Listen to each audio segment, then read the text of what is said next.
டைமில் என்ன ஸ்நாக்ஸ் செஞ்சு பிள்ளைங்களுக்கு கொடுக்குன்னு தெரியல. 2 முட்டை 2 உருளைக்கிழங்கு இருந்தால் சூப்பராக இந்த மாதிரி செஞ்சிடலாம். கண்டிப்பாக ட்ரை பண்ணுங்க, ரொம்ப டேஸ்ட்டாக இருக்கும். என்னோட சேனல் இந்த ஃபஸ்ட் டைம் பார்க்குறதுனா ப்ளீஸ் சப்ஸ்கிரைப் பண்ணுங்கள், லைக் பண்ணுங்கள், ஷேர் பண்ணுங்கள். வாங்க இப்போ வீடியோக்குள்ளே போகலாம். இதே மாதிரி நிறையா இன்ட்ரெஸ்டான வீடியோ போடுவேன், ப்ளீஸ் ஃபாலோ பண்ணுங்கள். இப்போ 2 பிரெட் எடுத்து மிக்சியில் வந்து நல்லா அரைச்சி வச்சுக்கிறேன். பிரெட் க்ரம்ஸ் பண்ணி உருளைக்கிழங்கு மசிச்சு வச்சுக்கிறேன். மல்லிக்கீரை, கரம் மசாலா, மிளகாத்தூள், இஞ்சி பூண்டு பேஸ்ட்டு கொஞ்சம் சால்ட்டு போட்டு நல்லா கலந்து வச்சுக்கிறேன். 2 முட்டையை அவிச்சு நான் வந்து வேக வச்சு கட் பண்ணி வச்சுருக்கேன். ஒரு முட்டையாக பீட் பண்ணி எடுத்துக்கிறேன்.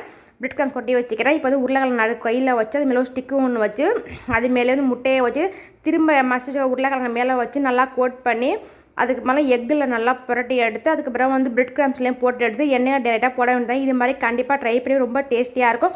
ஸ்டிக் இல்லைன்னா பிரச்சனை இல்லை, அது தேவையில்லை. நான் வந்து வீடியோக்காக வச்சுருக்கேன். கையில் சும்மா கூட போட்டு எடுக்கலாம். நான் கரெக்டான ஸ்பூன் இல்லை, உங்களுக்கு எந்த ஸ்பூன் கரெக்டாக செஞ்சு பாருங்கள். தேங்க்ஸ் ஃபார் வாட்சிங். அஸ்ஸலாமு அலைக்கும். என்னோட சேனல் லைக் பண்ணுங்கள், ஷேர் பண்ணுங்கள், சப்ஸ்கிரைப் பண்ணுங்கள்.